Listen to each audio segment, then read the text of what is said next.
para sa ating kalusugan. Alamin ang mga impormasyon, alamin ang mga kaalaman, mga isyu at panuntunan para sa pangangalaga ng kalusugan tungo sa ikauunlad ng pamayanan.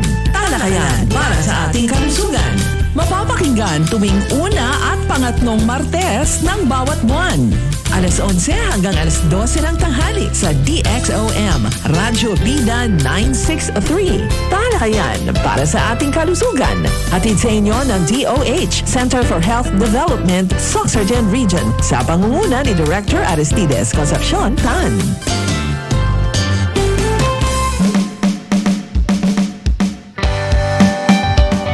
Maayong aga, Healthy Pilipinas! Para sa isang healthy Sorsogon Region, kayo po ay nakikinig sa talakayan para sa ating kalusugan. Ang programang ito ay hatid sa atin ng Department of Health, Center for Health Development, Sorsogon Region sa pamumuno ni Regional Director Aristides Concepcion Tan at sa patnubay ni OIC Assistant Regional Director Fatima A. Emban through Health Promotion and Communication Management Unit ni Dr. Maria Fe Vivian Cispeña. Ako po, si Moy Bismar, kasama ang aking partner sa kalusugan, Franz Caril M. Rufino. Makakapiling nyo kami sa isang oras na balitaktakan ukol sa kalusugan upang magabayan kayo tungo sa malusog na pamumuhay. Ngayon po ay Lunes, April 8, 2024 at nangunguna sa ating mga balita. DOH-CHD Sorsogon nanguna sa kampanya laban sa rabies. Nagpatupad ang Department of Health, Center for Health Development, Sorsogon Region sa pangunguna ni Dr. Charmaine Pearl Cedeño, Medical Officer 3 ng Rabies Program kasama sina Jelgin Seno, Nurse 3, Almira Sulaiman, Nurse 3 at si Agnes Panton, DMO 4 ng isang awareness talk hinggil sa rabies noong ika-22 ng Marso 2024 sa Barangay Poblacion, Tupi. Inihayag ni Miseno ang nakababahalang pagtaas sa bilang ng mga kaso ng animal bite noong 2023 kumpara 2022. Ang pagtaas na ito ay nagdudulot ng malaking banta sa komunidad dahil ang rabies, isang nakamamatay na viral na sakit na nakakaapekto sa utak, ay maaaring mapasa sa pamamagitan ng kagat ng hayop. Ipinakita rin ni Dr. Cedeño ang kahalagahan ng responsableng pag-aalaga ng hayop, tamang pangunang lunas at tamang prophylaxis. Dagdag pa niya, may mga available tayo ng mga bakuna at mga trained na mga doktor at nurse sa ating mga animal bite treatment centers na maaaring nating lapitan at higit sa lahat ang suporta ng ating mga lokal na pamahalaan. Tulong-tulong tayo sa fight against rabies. Sa kabilang dako naman, DOH-CHD Sorsogon nakilahok sa nationwide simultaneous earthquake drill. Nakilahok ang Department of Health, Center for Health Development, Sorsogon Region sa nationwide simultaneous earthquake drill para sa unang quarter noong Marso 25, 2024. Ang drill ay mahalagang pagsasanay para sa lahat ng mga kawani. Sa pangunguna ng DOH-CHD Health Emergency Management Staff, ito ay nagbigay ng kaalaman at kasanayan sa mga kawani upang makapagresponde ng mabilis sa kaganapan ng isang lindol. Binigyang diin ng drill ang kahalagahan ng duck, cover, and hold technique, isang mahalagang hakbang sa pagprotekta sa sarili sa panahon ng lindol. Samantala, Drowning Prevention Month celebration isinagawa sa lungsod ng Jensan. Pinangunahan ng Health Promotion Unit ng DOH-CHD Sorsogon Region sa pamumuno ni Arjan C. Gangoso sa pakikipagtulungan sa City Health Office ng lungsod ng General Santos ang isang pagdiriwang ng Drowning Prevention Month noong March 25, 2024 sa Viranza Mall, General Santos City. Nagtipon-tipon ng iba't ibang stakeholder tulad ni Dr. Carl Ivan Daryl Egrobay, Assistant City Health Officer, at si Joscoro Nunez, Nurse 2, kasama rin nila ang iba't ibang healthcare workers, mga mag-aaral mula sa mga paaralan sa lungsod ng General Santos, at mga katuwang mula sa mga ahensya ng gobyerno tulad ng Philippine National Police, Bureau of Fire Protection, Philippine Coast Guard, at iba pang non-government organizations. Isang contest sa paggawa ng drowning awareness video ang bumighani sa mga manonood, kung saan 5 mga kalahok ang naglaban-laban para sa pangunahing premyo. Sa huli, ang RHU Fatima ang nagwagi. Nagkaroon din ng mga interactive games tulad ng Spin the Wheel na may kaugnayan sa trivia sa pagkalunod at Snakes and Ladders na nagpapakita ng mga mabubuting at masasamang kaugalian sa kaligtasan upang bigyang diin ang kahalagahan ng kaligtasan sa tubig. Kasunod naman nito ay ang DOH DepEd nagtulungan sa capacity building para sa kalusugan ng mag-aaral. Sa pakikipagtulungan ng provincial government ng Sultan Kudarat sa pamumuno ng Provincial Health Office sa pangunguna ni Dr. Gina Galinato, PHO2 kasamang DOH CHD Soc Surgeon Region at Department of Education Region 12, isinagawa ang capacity building sa mental health, adolescent reproductive health development, immunization, risk communication on immunization, at interpersonal communication on healthy learning institution noong March 25 to 27, 2024 sa Carlitos Hotel, Isulan, Sultan Kudarat. Layunin ng pagsasanay na palakasin ang kakayahan ng mga clinic in charge at school heads ng mga healthy learning institution, last mile elementary school sa probinsya ng Sultan Kudarat. Dumalo sa pagsasanay sina Dr. Edvir Jane S. Montanier, Regional NIP Manager, Dr. Joanna Carla M. Estorninos, Medical Officer 3, at Dr. Arlie Wines, Dentist 3, at Leia Dominguez Reformado, Hepo 2, bilang mga tagapagsalita ng kaganapan. At para sa karagdagang balita, ito ay ihahatid sa ating partner friends. Maraming salamat, partner Moy. BFQ, sa mga kawani ng DOH Soc Surgeon sa pagsugpo ng sunog. Sa layuning tiyakin ang kaligtasan at pagiging handa, pinangunahan ng Health Emergency Management Staff ng DOH Soc Surgeon Region sa pamumuno ni Leo A. Chong, Nurse 5 at Dato Ali S. Salik, Nurse 5 sa pakikipagtulungan sa Bureau of Fire Protection Region 12 ang isang pagsasanay sa sunog noong Abril 2, 2024 sa DOH Soc Surgeon Regional Office, Coronadal City. Ipinamahagi ni FO1 Ivor Felix June D. Paler ang kahalagahan ng kasanayan sa kaligtasan mula sa sunog. Kasunod nito, nagbigay ng mahalagang kaalaman si FO1 Pete Gerard Esmundo sa tamang paggamit ng fire extinguisher. Binigyang diin niya ang acronym na TPASS na kumakatawan sa sunod-sunod na hakbang upang epektibong gamitin ang fire extinguisher. T para sa twist the safety pin, P pull out the safety pin, A aim at the base of the fire, S squeeze the lever, S sweep the nozzle from side to side until the flames are extinguished. Sa pamamagitan ng maayos at sistematikong paraan, tiyak na handa ang mga individual na kumilos ng mabilis at epektibo sa oras ng emergency. At para sa huling balita naman, SGH pinasinayaan ang bagong renovated Pentagon Building na nagkakahalagahan ng 27 million pesos.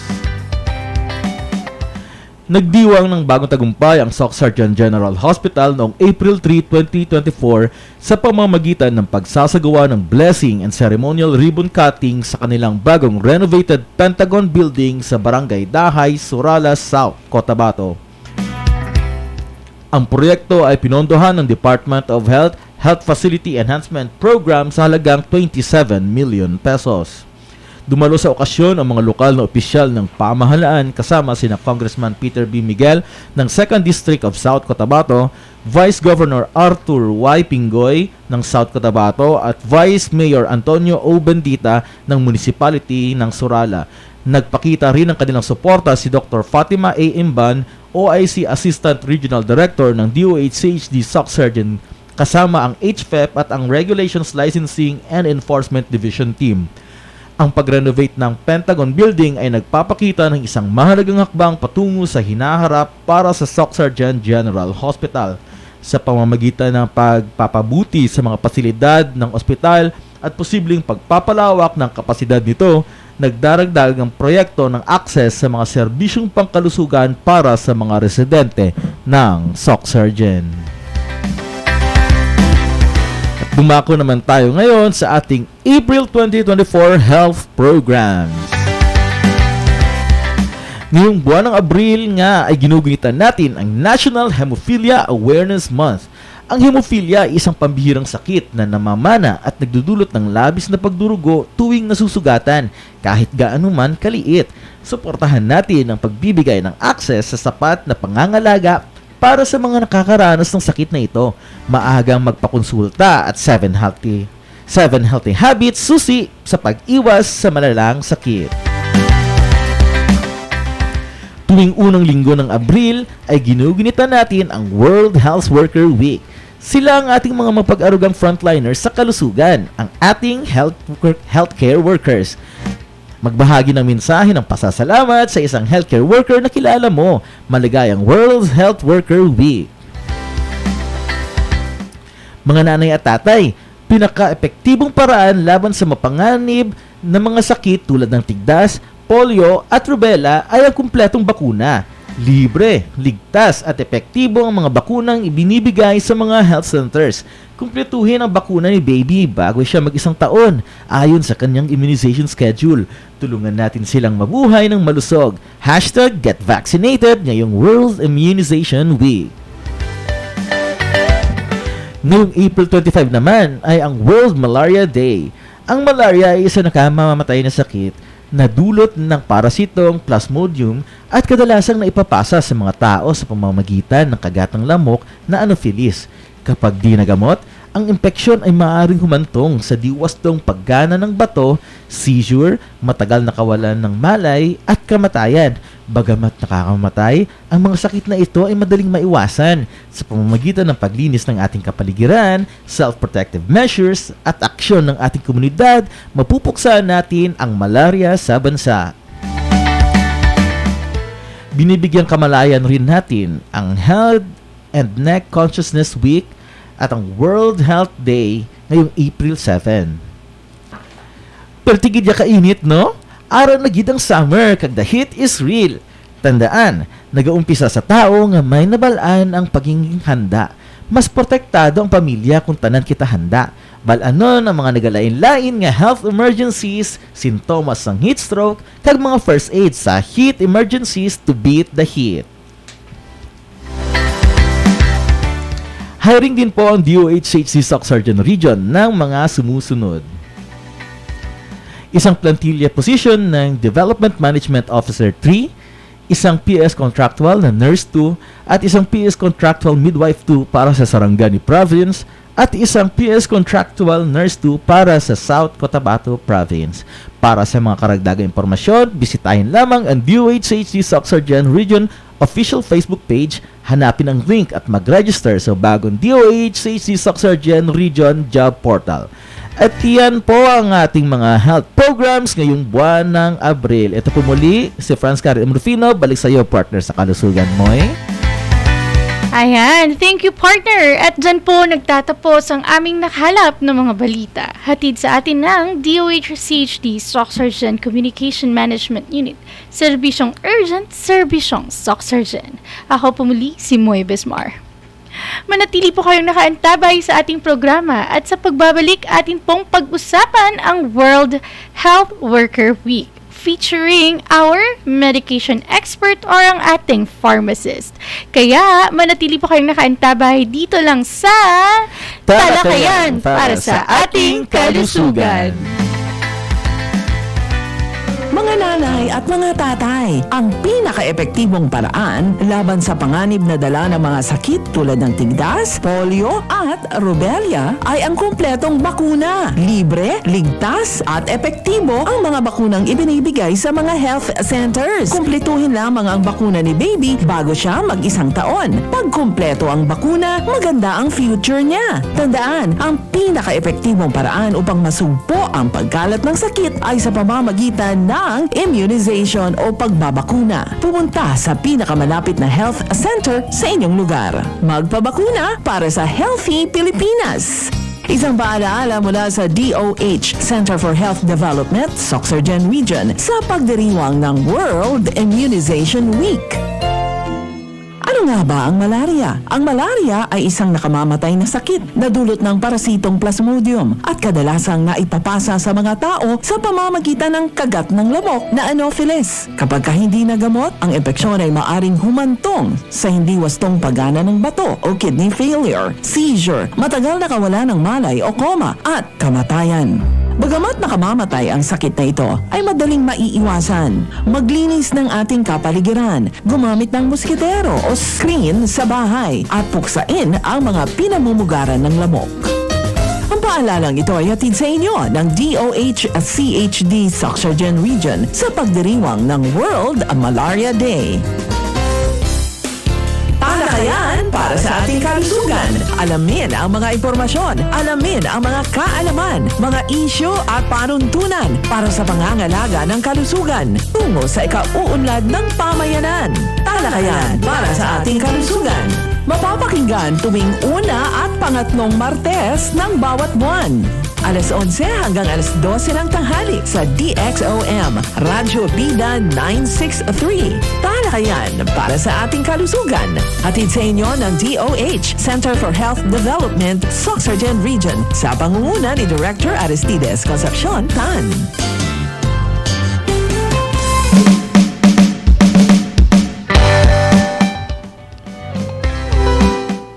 At nagbabalik na po ang talakayan para sa ating kalusugan. Ngayon po muli ay Lunes, April 8, 2024 at tayo po ay live sa DOH Center for Health Development Sorsogon Region official Facebook page at mapapakinggan din sa DXOM Radio Bida Coronadal 963 at 91.7 Happy FM Coronadal ngayong 11 a.m. to 12 noon.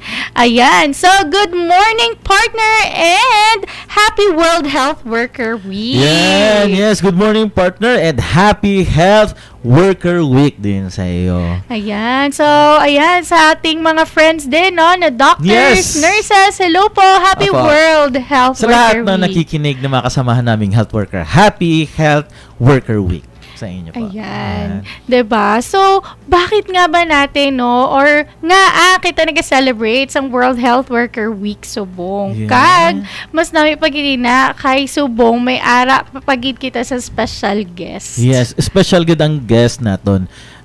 Subong aga sa aton nga talakayan partner mo ay ano. Gaya nga ang guest naton is kumbaga, siya sa mga, damo sa mga klase isang health worker. Yes. Hindi ba? Oo, pero kita makita sa mga nurse. Doctors, katulad midwife, ng mga upod naton. Pero ang guest naton subong is isa ka health worker nga hindi siya do usual nga makitaan pero dako ang ila.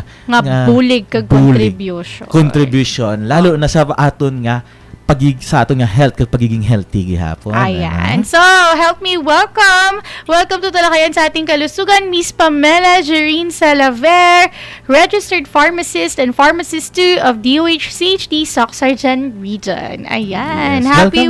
Happy Health Worker Week, ma'am. Yes, Ma'am.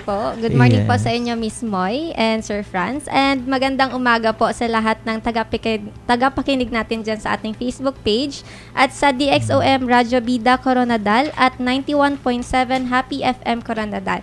And Happy World Health Worker Week po sa lahat ng health workers natin dyan. Ayan. Yan. Okay. So, Ma'am Pam, no? So, for our first pinaka-unang tanong, pwede mo bang ma-describe sa ating mga listeners or makipag-share tungkol sa'yo at yung role mo as a pharmacist sa ating public health? Yes. So, ako po ay isang registered pharmacist, no? So, ang isang pharmacist po ay pwedeng magtrabaho sa community pharmacy o yung mga butikang mabibilihan ng over-the-counter drugs. For example po, yung mga Mercury Drug, Watson's, Rose Pharmacy. And pwede rin po silang magtrabaho sa hospital pharmacy o yung mga butika sa ospital. academe o schools kung saan pwede po silang magturo sa mga aspiring pharmacists sa manufacturing pharmacy o yung mga tagagawa ng mga gamot sa manufacturing institutions at marami pa pong iba. Kasi marami po kasing fields yung pharmacy. So kami po ay sinasabing one of the most accessible healthcare professionals. Kasi ang pharmacist po ay pwedeng lapitan ng mga tao simula pa po sa prevention ng sakit, kapag nagkasakit po sila at hanggang sa pag-maintain ng kanilang mga kalusugan. So, ang responsibilidad ng isang pharmacist sa public health ay ang pag-dispense o pagbigay ng gamot sa mga nangangailangan, mapa-over the counter o yung mga gamot na binibigay kahit walang reseta, at mga gamot na kinakailangan ng reseta. For example po yung mga antibiotics o maintenance ng mga gamot. Maliban sa pag-dispense ng mga gamot, ang pharmacist din po ay nagbibigay ng patient counseling o yung pagbigay ng instruction sa mga pasyente kung paano inumin o gamitin ang kanilang gamot. At kung ilang tablet o ml ng gamot ang inumin, kung ito po ay isang oral na gamot, at kung ilang beses nila ito iinumin sa isang araw at hanggang kailan. So, during counseling din po, sinasabi rin po ng mga pharmacist ang mga dapat at bawal na gawin ng mga pasyente. Especially po kung yung mga gamot nila ay may drug-to-drug interactions or drug-to-food interactions. Mahalaga rin pong role ng isang pharmacist ay ang pag-inform sa mga pasyente kung ano ang mga possible na side effects ng iinumin nilang gamot. Kung ito ba ay nakakaantok, nakakapaiba ng kulay ng ihi, at marami pa pong iba. So, yun po yung mga roles ng pharmacist sa public health. Oh, dami pala. Ang dami pala, no? So, yung mga roles na sinabi niya kanina. Yung sabi mo, ma'am, may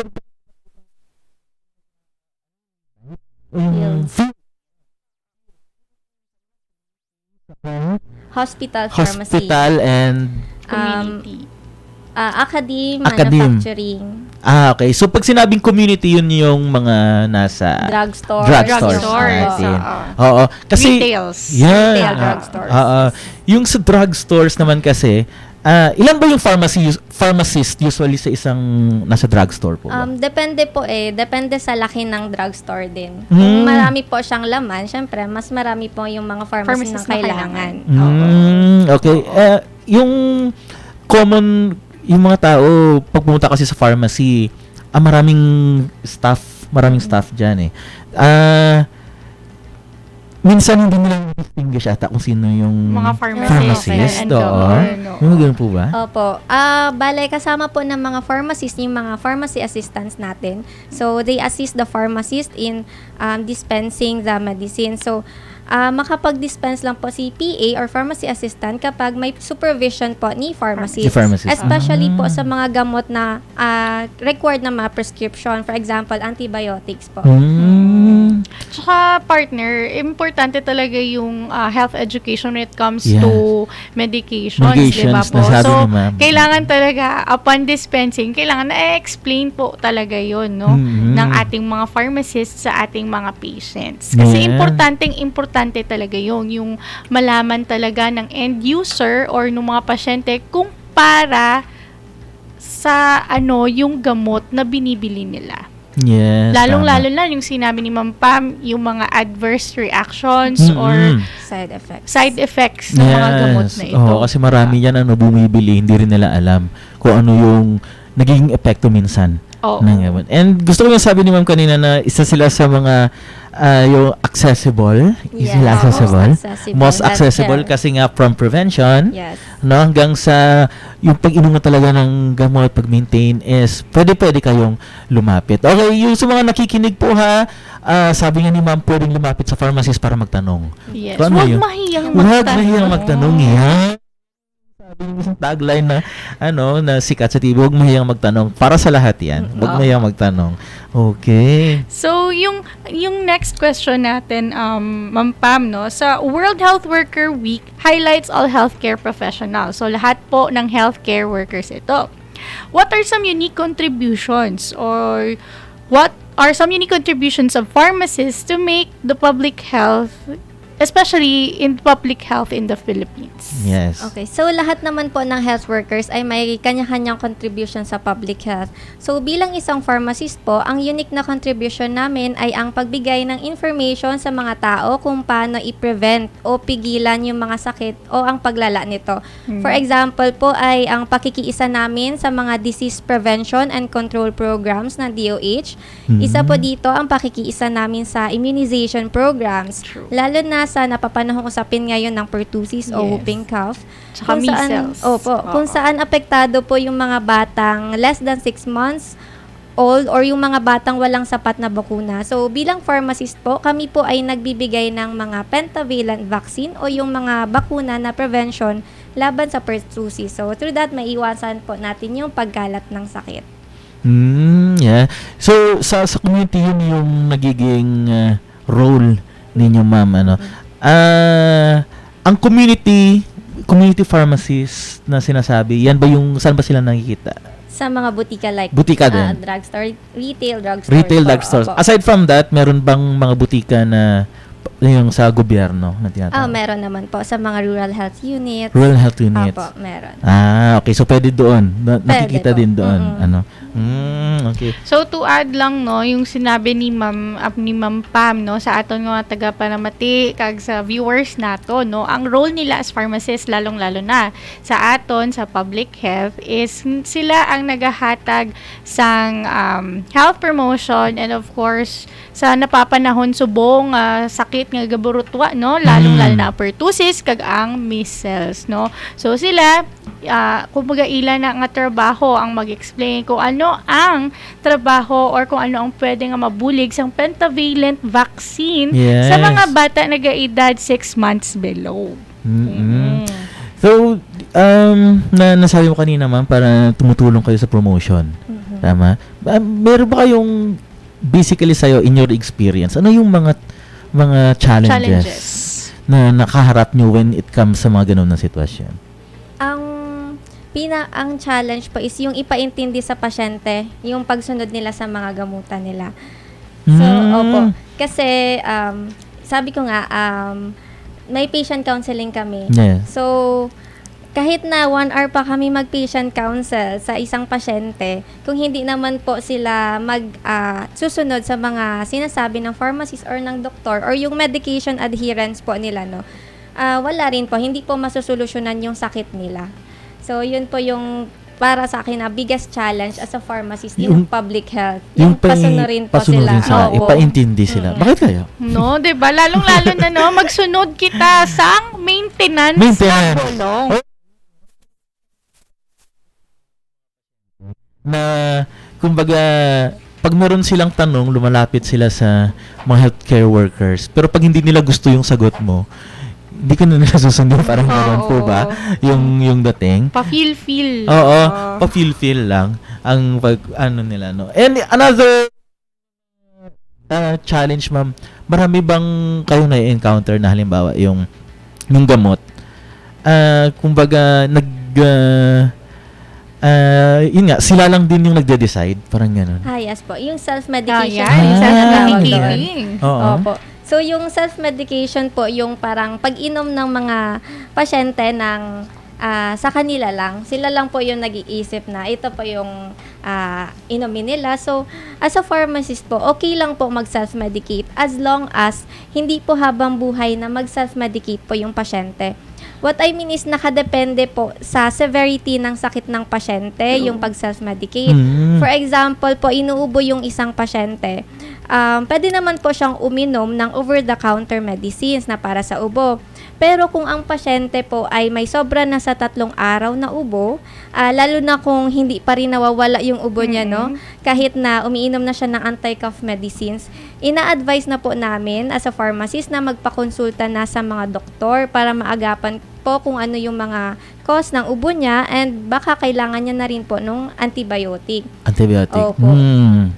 Tsaka number 1 talaga, if kailangan ng antibiotic, yung antibiotic adherence ng aming patients. Oo, and hindi basta-basta kakuha ng antibiotic kung walang Prescription.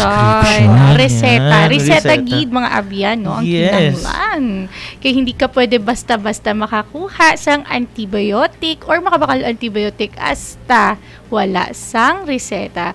Okay, so first part of our program is Yes. done. So, sa pagbabalik na naman, additional information naman ang aton nga itackle with our pharmacist. Ayan, so sa pagbabalik ng talakayan para sa ating Ano nga ba ang malaria? Ang malaria ay isang nakamamatay na sakit na dulot ng parasitong Plasmodium at kadalasang naipapasa sa mga tao sa pamamagitan ng kagat ng lamok na Anopheles. Kapag hindi nagamot, ang impeksyon ay maaring humantong sa hindi wastong paggana ng bato o kidney failure, seizure, matagal na kawalan ng malay o coma at kamatayan. Bagamat nakamamatay ang sakit na ito, ay madaling maiiwasan. Maglinis ng ating kapaligiran, gumamit ng muskitero o screen sa bahay, at puksain ang mga pinamumugaran ng lamok. Ang paalalang ito ay hatid sa inyo ng DOH-CHD Soxargen Region sa pagdiriwang ng World Malaria Day. Mga nanay at mga tatay, ang pinaka-epektibong paraan laban sa panganib na dala ng mga sakit tulad ng tigdas, polio at rubella ay ang kumpletong bakuna. Libre, ligtas at epektibo ang mga bakunang ibinibigay sa mga health centers. Kumpletuhin lamang ang bakuna ni baby bago siya mag-1 taon. Pag kumpleto ang bakuna, maganda ang future niya. Tandaan, ang pinaka-epektibong paraan upang masugpo ang pagkalat ng sakit ay sa pamamagitan ng immunization o pagbabakuna. Pumunta sa pinakamalapit na health center sa inyong lugar. Magpabakuna para sa Healthy Pilipinas. Isang paalaala mula sa DOH, Center for Health Development, Soxargen Region, sa pagdiriwang ng World Immunization Week.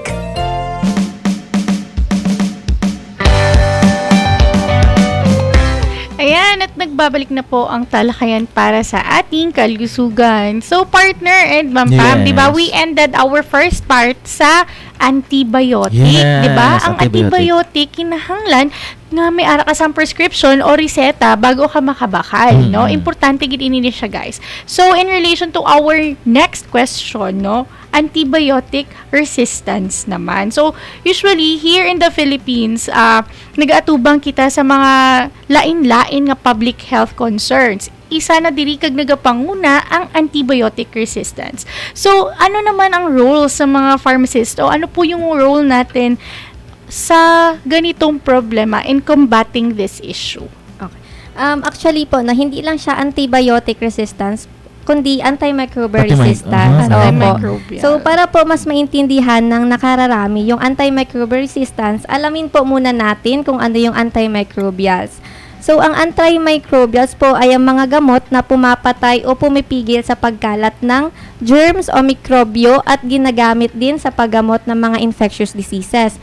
So, example po ng antimicrobials ay yung mga antibiotics, antivirals, antifungals, antiparasitics, and disinfectants. So, ang antimicrobial resistance naman ay ang pagkawalang bisa ng antimicrobials laban sa mga mikrobyo na nagkukos ng mga sakit. Nagkakaroon ng antimicrobial resistance dahil sa maling paggamit ng gamot, lalong-lalo na sa mga antibiotics. So, bilang pharmacist po, pinapaintindi namin sa mga pasyenteng naresetahan ng antimicrobials, lalo na po yung mga antibiotics, ang importance ng tamang pag-inom ng kanilang mga antibiotic. So, parte po ng patient counseling namin ang pag-inform sa pasyente kung ilang piraso o gaano karaming gamot ang iinumin niya, sa anong oras, at kung hanggang kailan niya lang ito iinumin. So, may mga antibiotic po na iniinom sa 3, 5, 7, or 10 days. Depende po sa severity ng sakit ng pasyente. So, pinapayuhan din po namin ang mga pasyente na tapusin talaga ang kanilang gamutan. Opo, kasi kung hindi po nila ito matapos, magkakadevelop po sila ng antimicrobial resistance, kung saan sa susunod na iinom sila ng antibiotic, hindi na po ito mabisa or effective. At kahit na maayos na po yung pakiramdam nila bago matapos yung gamutan, dapat tapusin pa rin nila hanggang sa huling araw. Kasi kumbaga sa boxing, no, nahilo lang yung antibiotic. No. Pero hindi pa siya namamatay Hindi pa siya na-knock out. hindi pa Hindi siya siya. hanggat hindi po natapos yung gamutan. O so kapag may mga tirang antibiotic pa, for example, sa mga syrup o suspension sa mga bata, importante na itapon na ang mga natira pagkatapos ng prescribed days of treatment para hindi na po ito mainom ulit. Ayun, no? Partner, nakuha mo ba yun? Yes. Oo. Kasi Oo. 'di ba, antimicrobial resistance, ito siya talaga yung problema din natin nung na sa public health, lalong-lalo na sa communities. Kasi nga pag once na okay na yung pakiramdam, for example tama. lang Tama ito. yan. For example, nagbigay tayo ng antibiotic na kailangang tatapusin ng 7 days. 7 1 days. week talaga yung gamutan, no? So minsan yung nagfo-follow up ka sa pasyente, minsan sasabihin niya na hindi ko na tinapos kasi on the 3rd day pa lang okay na daw siya. No, it's a very wrong mga appliance. Oo. So, alin na sa aton nga pharmacist, and another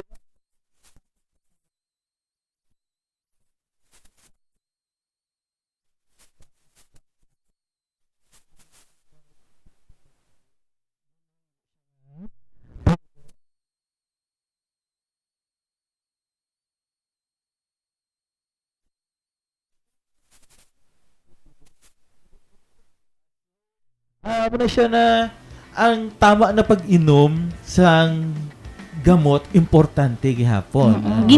Ginahatagan tagid na emphasis, no, mga partners, and aton especially sa aton mga viewers and listeners, no. So mamati gid kita sa kung anong tama kag wasto nga instructions sang aton pharmacist kag sang mga healthcare providers when it comes sa pag-inom sang bulong, no. Mali ato siya, no, magamit sang antibiotic nga ibubo naton sa pilas. Kay may ara sa specific nga mga antibiotic or antimicrobials para dira. Pero for example, ining mga kapsula, mga tablets, no, ginainom naton ina siya. Hello. Hello. Yeah. Okay. Tapos, ang isa pa na atong mga usual, common na nga practice, no, nang halimbawa pag nagkasakit, sabi ni ma'am, no, sobra nga bulong. Yes. Pag magsakit, halimbawa, ubo, ari, amo ning ginhatag sang Kapitbahay. sa kapitbahay, amo ning bulong sa bata ubo ko niya. dati. Oo. Oo. Or ako, nag-ubo ko dati, amo ning ginhatag sang doktor, amo man na ang ilang Inom. inomon. I-suggest. Oo. Ihatag.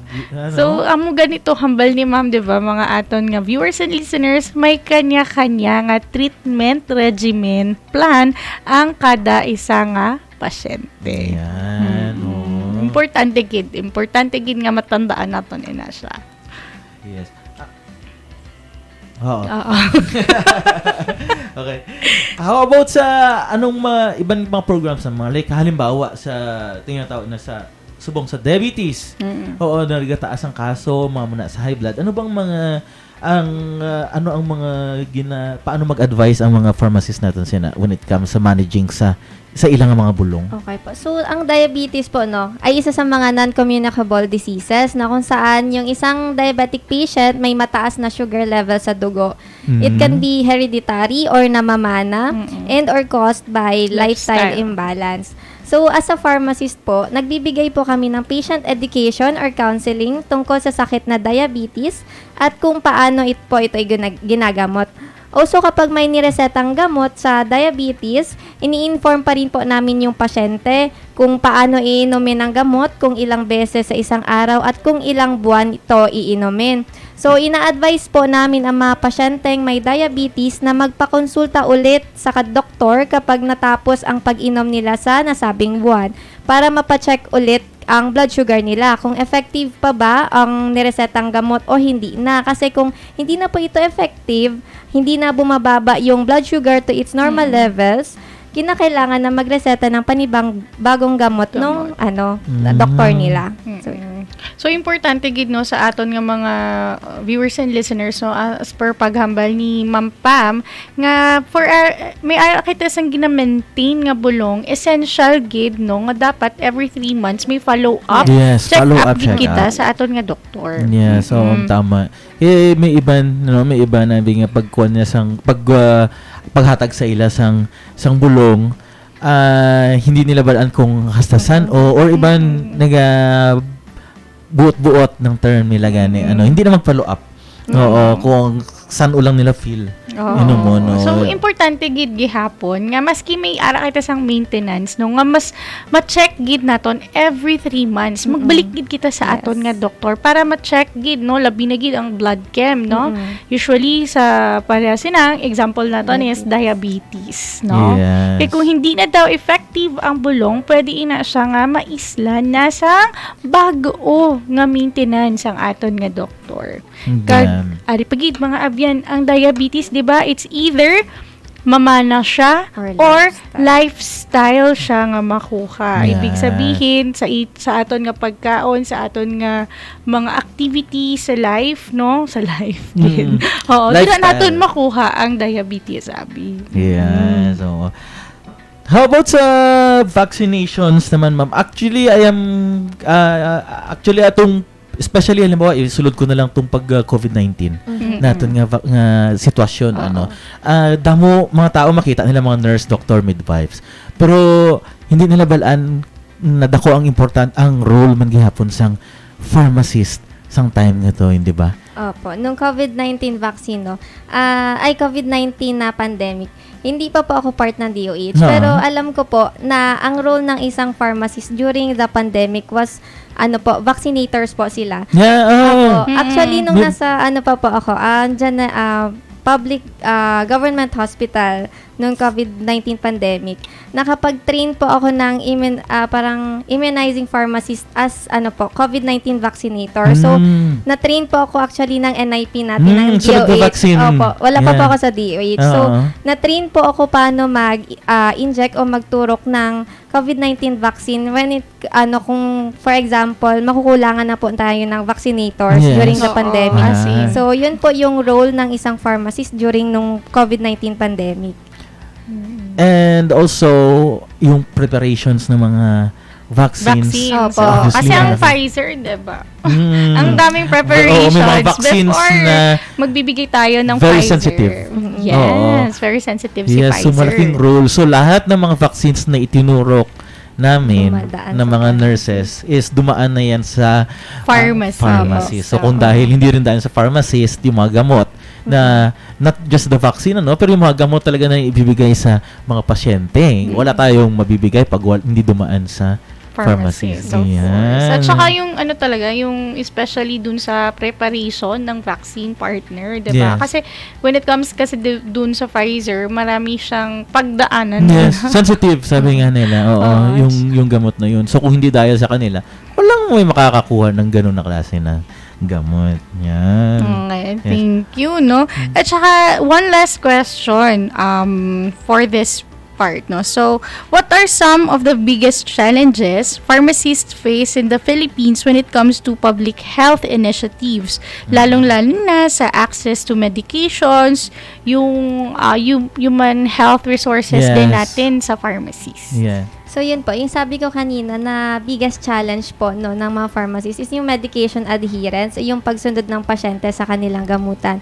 Kasi kahit anong patient counseling, kung hindi rin po ito susundin ng pasyente, pag uwi nila ng bahay, wala rin pong solusyon para doon sa sakit nila.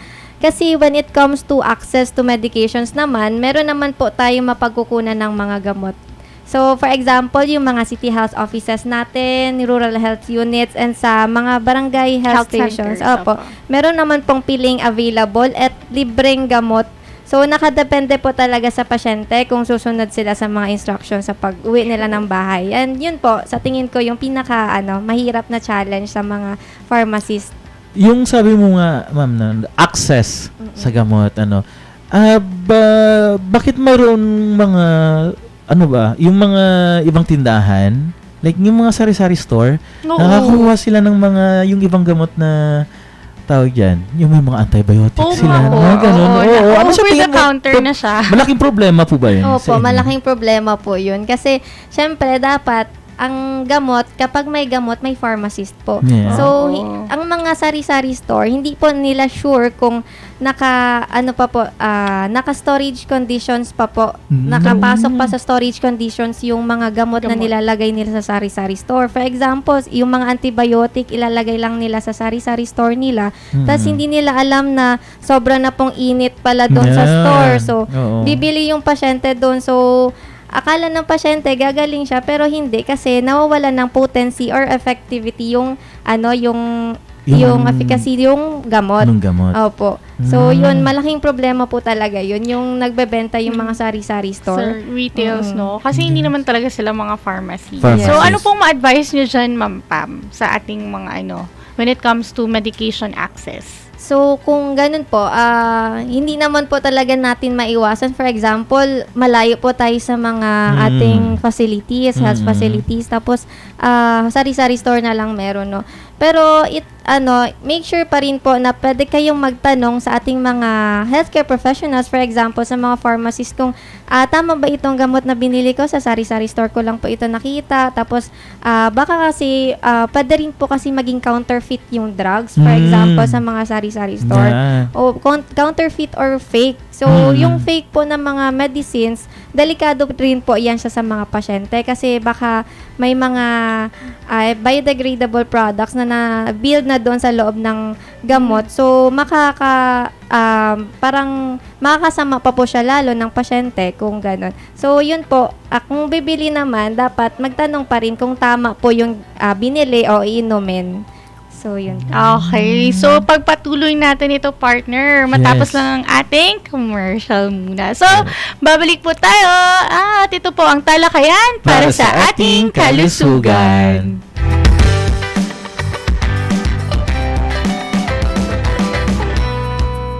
Mga nanay at mga tatay, ang pinaka-epektibong paraan laban sa panganib na dala ng mga sakit tulad ng tigdas, polio at rubella ay ang kumpletong bakuna. Libre, ligtas at epektibo ang mga bakunang ibinibigay sa mga health centers. Kumpletuhin lamang ang bakuna ni baby bago siya mag-1 taon. Pag kumpleto ang bakuna, maganda ang future niya. Tandaan, ang pinaka-epektibong paraan upang masugpo ang pagkalat ng sakit ay sa pamamagitan ng immunization o pagbabakuna. Pumunta sa pinakamalapit na health center sa inyong lugar. Magpabakuna para sa Healthy Pilipinas. Isang paalaala mula sa DOH, Center for Health Development, Sorsogon Region, sa pagdiriwang ng World Immunization Week. Ano nga ba ang malaria? Ang malaria ay isang nakamamatay na sakit na dulot ng parasitong Plasmodium at kadalasang naipapasa sa mga tao sa pamamagitan ng kagat ng lamok na Anopheles. Kapag hindi nagamot, ang impeksyon ay maaring humantong sa hindi wastong paggana ng bato o kidney failure, seizure, matagal na kawalan ng malay o coma at kamatayan. Bagamat nakamamatay ang sakit na ito, ay madaling maiiwasan. Maglinis ng ating kapaligiran, gumamit ng moskitero o screen sa bahay, at puksain ang mga pinamumugaran ng lamok. Ang paalalang ito ay hatid sa inyo ng DOH at CHD Sorsogon Region sa pagdiriwang ng World Malaria Day.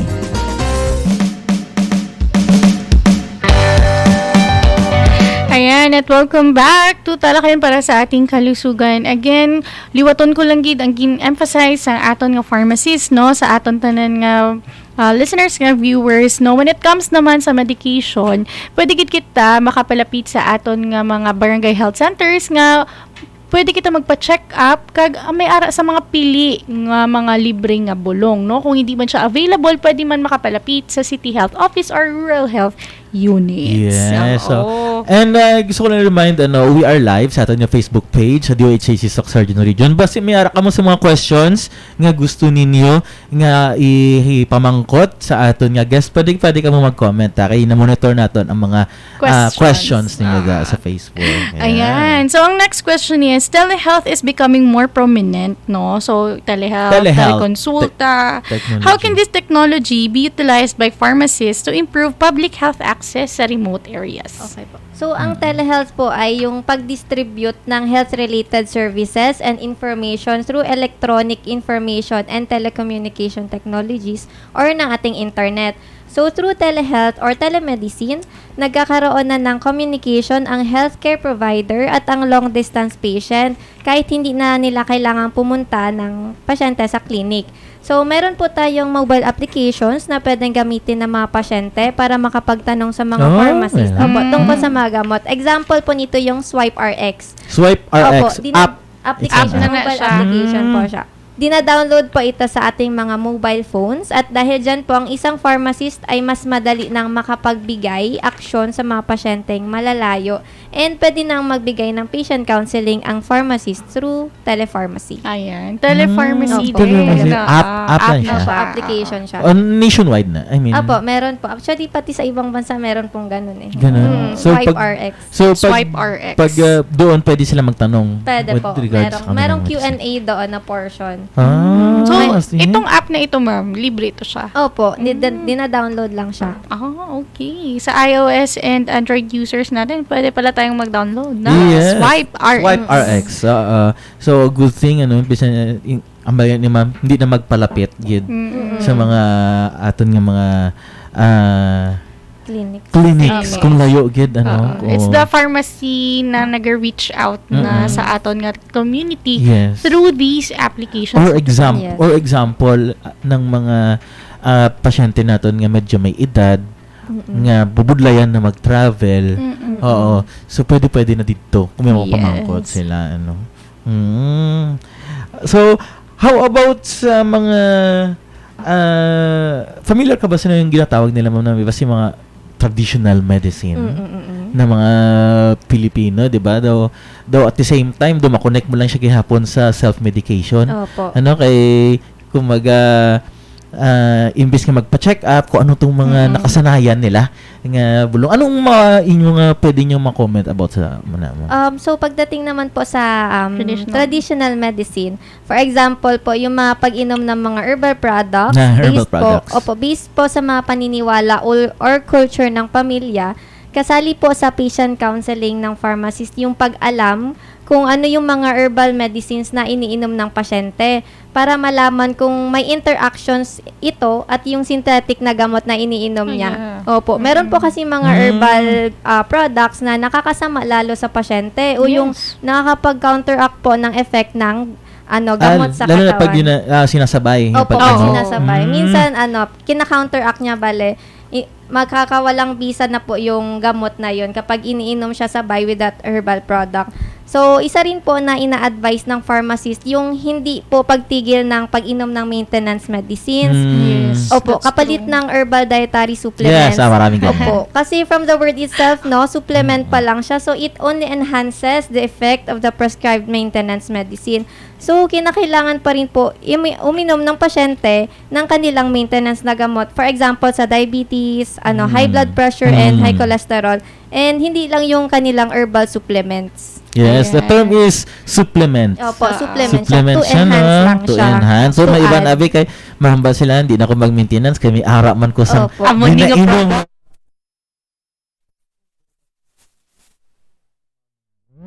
Oo. Tapos, ma'am, gusto ko ito talaga kasi every time na merong mga ganyan, no, meron talagang after mag-advertise nung supplements, meron talagang no approved therapeutic Therapeutic claim. claim. Tapos Ano mabilis ibig lang sabihin? Oo.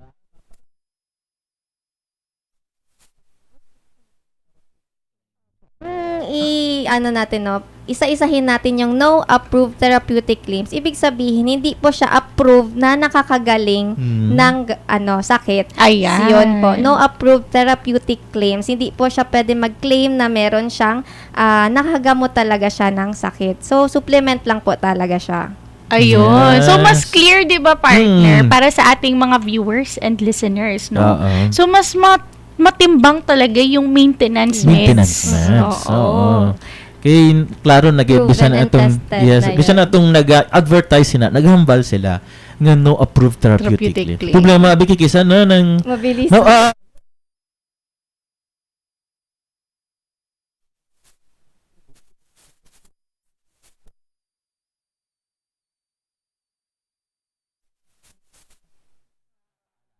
So, kailangan yun po, uulitin lang natin yung sinabi ni Ma'am Pam, diba? No approved therapeutic claim, ibig sabihin wala pa po siyang naipakita or may na ito po ay nakakagamot talaga ng sakit. Yes. Oo. No research about that. Kasi yung mga gamot na maintenance, yun po talaga, ang may mga researches, may mga studies na nakakagamot po talaga. Ayan. So, may question tayo from Sir Chloe Granado. Ayan. Hi, Sir. Hi, sir. Aside sa community, hospital, manufacturing, saan pa po pwede mag-work ang isang pharmacist? Interesado si Sir. Oo. So, hello, Saan sir. pwede? So, pwede pa pong of course, sa DOH. So, Sa DOH, okay, government. Government, public health po. Public Pwede pong mag-apply or magtrabaho ang isang pharmacist sa public health. Yeah. Example na po yung DOH. So, mas malawak po yung coverage ng isang public health pharmacy. So, for example, sa amin, sa buong region, kami po yung magiging pharmacist sa mga pasyente natin sa iba't ibang lugar. So, sobrang lawak ng region at meron po kaming mga pharmacist po deployed doon. So, ayun. Opo, per province. Okay. Saan pa? Ano po, yung mga public health awareness campaigns or initiatives na kayo po ay involved, ano po yung mga examples nun? So, example po ay yung Generics Awareness Month. It happens po every September kung saan we promote the use of generic medications. And also yung Philippine Antimicrobial Awareness Week or PAAW or the World Antimicrobial Awareness Week or WAAW. Every November naman po yun. It is a campaign to raise awareness and understanding of antimicrobial resistance and to reduce the emergence and spread of drug-resistant infections. Ayun. So, kita-kits po, mga Yes. viewers and listeners. Opo. And meron po, in relation to that, meron pong question from Dios. Yes, Hi, Dios. good morning. Ask ko lang po, is there any alternative treatment sa mga antibiotic-resistant patients? Alternative treatment. Halimbawa, yung pasyente daw is antibiotic resistant.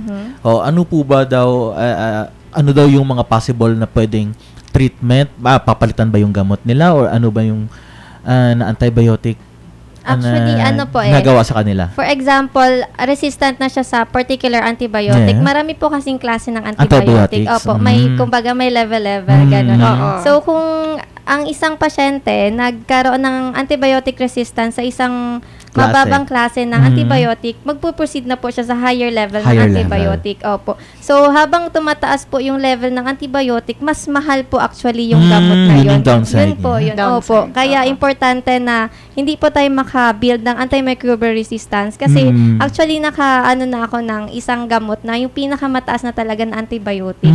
Actually, 4,000 siya. In government hospital pa siya na 4,000 peso. Isang tableta? Isang tableta lang. Imagine Oh my kung gosh. 3 times a day nyo siya inumin. Yan. Yun po yun. Kaya importante talaga na inumin natin yung mga antibiotic sa tamang oras at sa tamang regimen po talaga. Okay. So, Ganun pala. Ma'am Pam, no, kasi malapit na tayong matatapos. Yes. What message would you like to share sa ating community?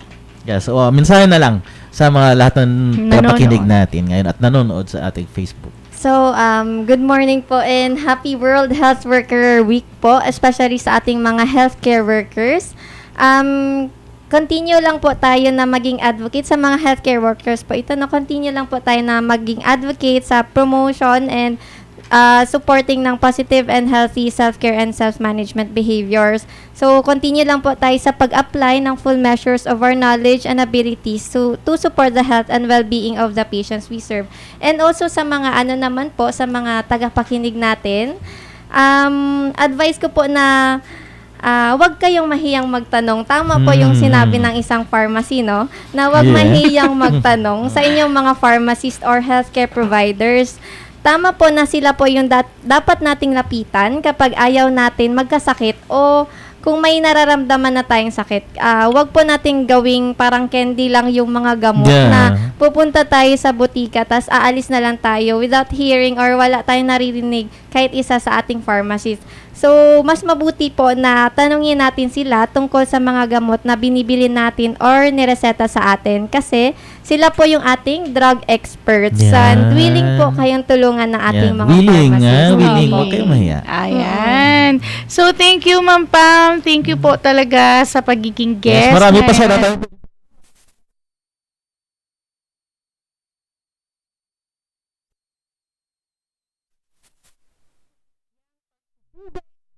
lahat ng ating mga katuwang sa ating kalusugan. Sila ang ating mga mapag-arugang frontliners, ang ating healthcare workers, mula sa mga doktor at nurses, laboratory technologists, pharmacists at therapists, at ang mga barangay health workers na nag-aalay ng kanilang buhay para mabatatili tayong malusog. Ipakita natin ang pagpapahalaga sa kanilang walang sawang trabaho sa muling maligayang Health Worker Week. At dito po nagtatapos ang ating talakayan sa ating kalusugan sa pamumuno ni Regional Director Aristides Concepcion Tan at sa patnubay ni OIC Assistant Regional Director Fatima A. Emban through Health Promotion and Communication Management Unit ni Dr. Maria Fe Viviences Peña. Ako po muli si Moy Bismarck kasama ang aking partner sa kalusugan. Franz Caril M. Rufino. Sama-sama tayo sa isang healthy Pilipinas. Dahil sa bagong Pilipinas, bawat buhay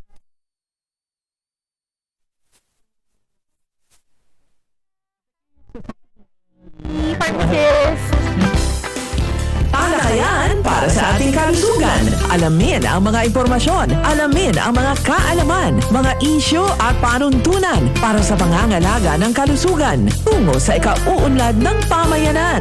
Talakayan para sa ating kalusugan. Mapapakinggan tuwing una at pangatlong Martes ng bawat buwan.